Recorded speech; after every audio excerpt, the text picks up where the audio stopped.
Greetings. Welcome to Deschutes County 911's County College presentation. My name is AJ Franzke. I am the current training supervisor here for Deschutes County. I'll tell you a little bit about myself in a second, but I wanted to pass along my hope for today is to give you some insight into who we are and what we do, kind of what makes our wheels turn and what makes us up. We'll definitely, hopefully, get some provocative thinking going on from you, and then hopefully we can get you here into the center and get you some face-to-face time to ask all those great questions that hopefully will come up for you. I am 15 years with the agency. I started out with Deschutes 911. I was a 911 call taker, police dispatcher, fire dispatcher, a lead dispatcher after that, kind of akin to an acting in charge. And then I became a supervisor 4 years into my career. Spent a decade on the front lines as an operational supervisor, helping to grease the wheels, so to speak, move my people and the calls forward, support them how they needed while we served the community. And then just within the last year, I moved over to the training side of the house and now have a much better understanding of just how deep that iceberg goes. Training is a massive part of emergency services, does not matter your discipline. It is essential that we onboard people the right way, give them the tools to succeed, and then continue to develop, always looking for what is right now and what can we do to improve and do things better, keeping people safe. We're going to have pictures throughout. I think it's very important for you to see a lot of the fine folks that work your dispatch center here in Deschutes County. We have got a variety here from life-saving awards to some folks doing some promotional, getting released. We try and celebrate the good in this world that we're in, this emergency services world. We oftentimes will go out of our way to make sure others that are doing the job know that they're appreciated, and we so feel that from the public, so appreciate that from the public when those wonderful days like some of these pictures you can see here are there. Let's jump into it. A little bit about us as a county entity. Deschutes County 911 was formed in 1988. We are a consolidated center, so all police, fire, and medical, everything under the sun in our umbrella here in Deschutes County, including we've actually added behavioral health as well. We run every day of the week, every day of the year, every month, all that good stuff. We never close. We're always here ready to answer the call. We are that primary answering point, so we do handle all 911 as well as non-emergency, the 10-digit non-emergency number. I'll give you that a little bit later in case you don't have it as well. Make sure you can contact us when it's not an in-progress emergency. That non-emergency number is the most appropriate way to do that. We do have an allocated staff of 38 dispatchers, 6 supervisors, 9 tech team members, 4 admin staff, and then an operations manager, systems manager, training manager, and of course the director. We use chain of command, very similar to law enforcement and the military as well. We serve a population over 210,000 with some pretty heavy seasonal spikes. Summertime can definitely be one of those big seasonal spikes for us. 4th of July, generally speaking, is going to be one of our busiest weeks of the year as an example. We have 3 main classifications in the world of a dispatcher. We have the 911 call taker. That is the first job that you learn here, is to answer the phones, both 911 and non-emergency, be able to input a call into our system. And then the radio dispatcher, or a public safety dispatcher. Could be a police or a fire. That would get you your public safety dispatcher 1. They're the ones who will then put it out over the radio, alerting user agencies, fire, medical, behavioral health, law enforcement, whoever it need be, to go to the right spot. Public safety dispatcher 2, well, that's going to be somebody who's cross-trained, who can work the radio for fire and the radio for police as well. We do have some additional career ladders positions as well. You can become what's called a communications training officer. Again, training is such an important piece of what we do. We have a very dedicated team, work at a very high level to bring folks up to speed and make sure that they have what they need to succeed. We do let our employees know that when you start here, that this is a team sport, very much so, but each one of us is responsible for our actions, our abilities, and we have to keep them up. So we do a lot of continued education as well. Acting in charge supervisor, that's akin to somebody who's managing and watching the floor while a supervisor might be away. And then we, of course, have that supervisory position. 1 admin, 4 operations, and 1 training. That's the current position that I hold for us. We also have systems and GIS, our location. That's kind of more the technical side, but there are opportunities within there as well. Still be a part of the emergency services team here in Deschutes County. For certifications, we go through the state Department of Public Safety Standards and Training over in Salem. We have 3 weeks that we head over there to become certified by the state. That needs to happen within a year of getting hired. We also have International Association of APCO, Professional Communication Association. They'll do accreditations for us on a kind of a national level, international level actually. We also have the International Academy of Emergency Medical and Fire Dispatch that we become certified in. Those are our protocols to triage everything from a heart attack to a structure fire to a gas leak and anything else you can kind of think of within the medical or the fire side. Those are those certificates we get as well doing this job. We're CPR and first aid certified as well. Nice to have that under your belt if you're out there in the real world not working and somebody needs some help. We can jump in on that too, which is great. For funding, we're very grateful to the members of our county who voted in 2016 for permanent funding.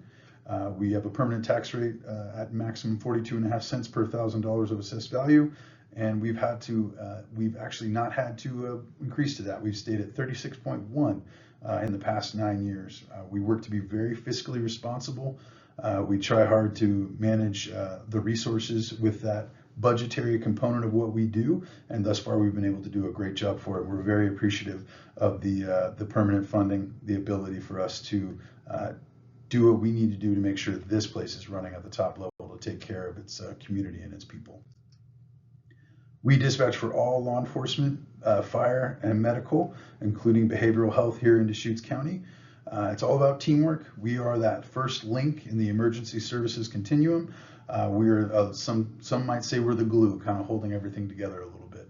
Always working towards a common goal: public safety. Every single one of these agencies, including Deschutes 911. A little bit about calls for service. Last year in 2024, we handled just over 273,000 total calls for service.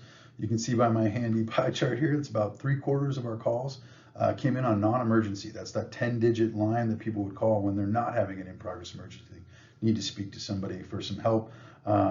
You can see that about 1/4 of our calls, give or take, are going to be actually of the 911 on the 911 emergency lines that have come in. And then there's that little sliver there that just about almost 5,000 abandoned 911 calls.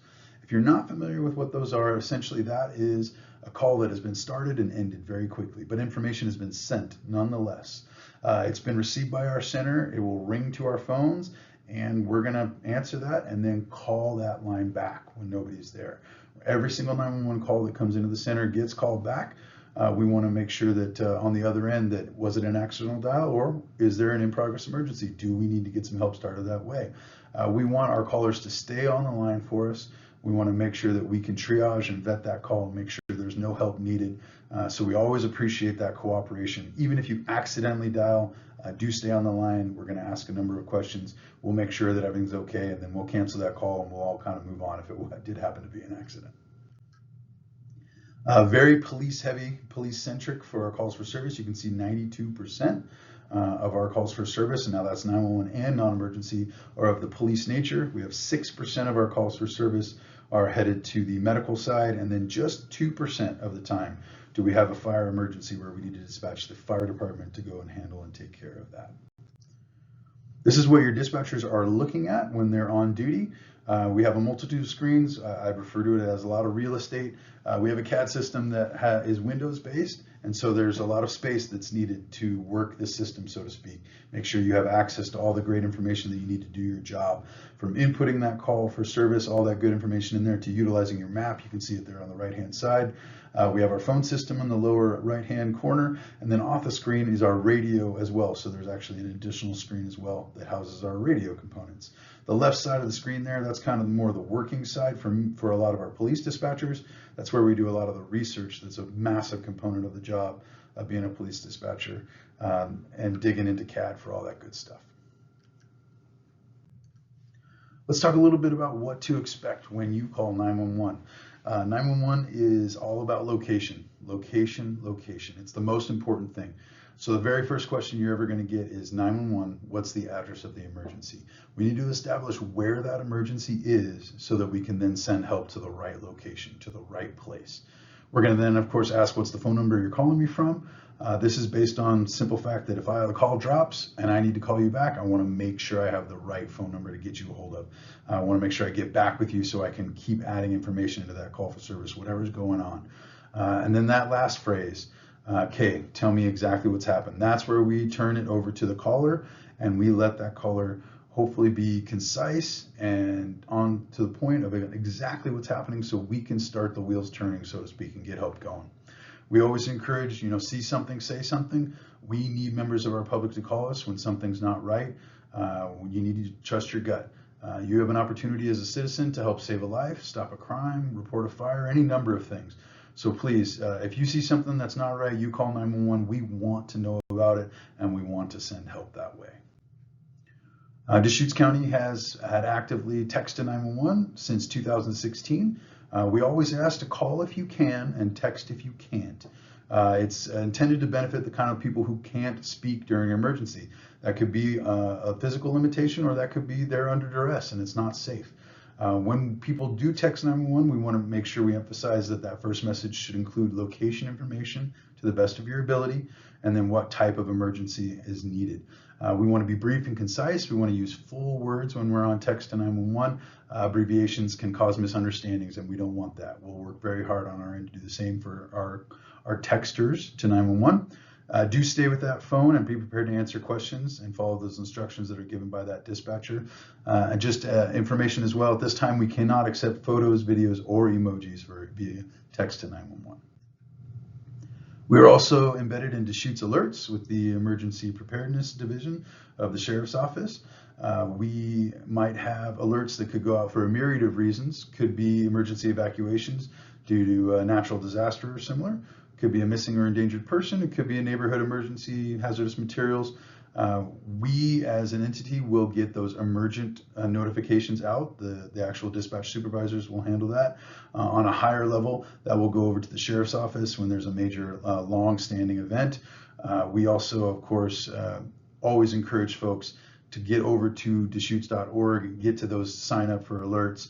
Always better to have more information than not, and everything has gotten so concise these days. The information is readily available. We really want to emphasize that folks have access to it, so please do yourself a favor. Make sure you're signed up for those Deschutes alerts if you are a resident here in Deschutes County. A little bit about who is answering your call. Here at Deschutes 911, we have an amazing staff. We have a multitude of different personalities, different backgrounds, but we all share a few similar beliefs. One is to serve. And everybody who you can see in these pictures, they're there for all the right reasons. We work very hard to be professional, to continue to develop our people, to support them, to give them what they need to succeed. 24/7, we never close, so there's always help at the other end of that phone. We are embedded in this community. We're raising our children here. We're actively a part of all of it. We have a very good pulse on what's going on, and we take great pride in being from this area, from this community. Our schedule, these fine folks, they work 4 on and 4 off with some 12-hour shifts. So we work very hard. We want to make sure that we smile and we laugh every chance we get. Hopefully you're kind of seeing that in a lot of these photos that we're taking. We do have a very intense training program. We start with an in-house academy, generally 5 to 6 weeks, and then we move to on-the-job training out with the dispatcher on the floor. That dispatcher is plugged in, hearing every word, seeing every letter that's put into our CAD system, that computer-aided dispatch, that brain, making sure those trainees always have what they need to succeed so they can continue to climb the mountain. And it can feel like a mountain. There's a lot of information to know. You want to be able to make the right decision in the right moment. Well, we do our best to supply people with the information they need to make those tough decisions in the moment. We had a number of certifications we talked about earlier. APCO, the International Association. We have EMD and EFD, first aid, CPR. We're certified through DPSST through the state. We also love to get out in the field and train with our partners. Anytime we can get out there and build relationships, put a face with a name, so to speak, because oftentimes we're behind a radio or a phone with our user agencies.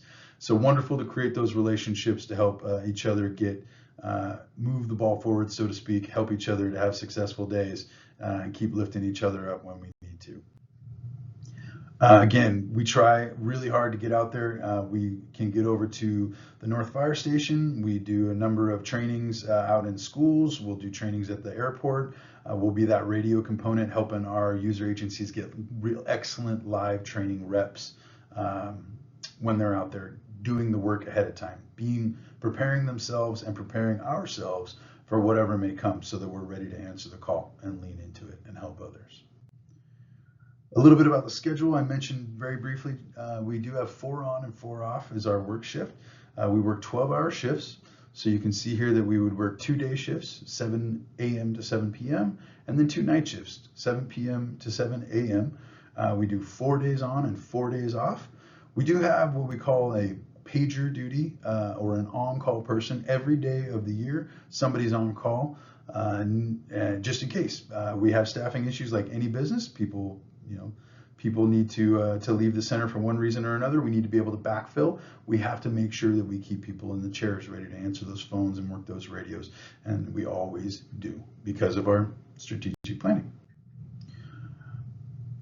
Well, why we do what we do, I think some of these pictures are kind of self-explanatory. Some of the best days are the days that you never see coming, where you get a chance to maybe meet the family, where you help bring a baby into the world over the phone with them, or you get to meet a survivor who maybe wouldn't be here if not for your intervention with that caller on the other end of the phone. Some great days, some bucket filling days, ones that help lift you up.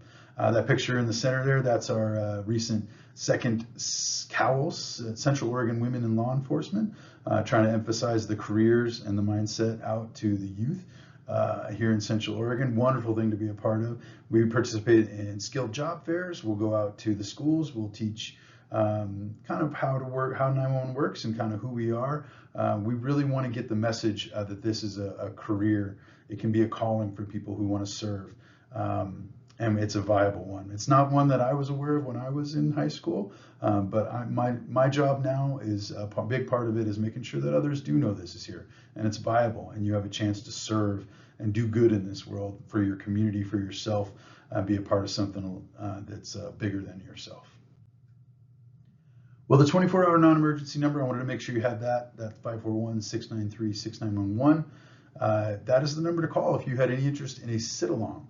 Ask for a dispatch supervisor, let them know you have that kind of interest. We do need to do a quick background check just to make sure, and then we'll get you scheduled to come in the center and sit for an hour. You'll plug in, get a chance to hear those 911 calls, get a chance to hear the radio traffic. There's no better way to understand how emergency services work than to get inside of a dispatch center.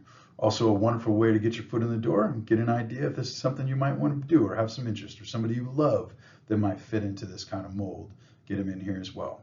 Our website there, Deschutes.org, 911, or you can shoot the QR code. That'll have access to the emergency alert signups. It'll also get you over to the job posting that could potentially be there. We're always on the lookout for excellent human beings. We want to get them in here and get them trained up to do good. So always be thinking about somebody that you know that has those kind of characteristics that might serve somebody well as a dispatcher. Please do follow us on social media, Instagram and Facebook both. We very much look forward to hosting County College for the tour. You be well. Thank you so much for your time today. Take care and have a good day.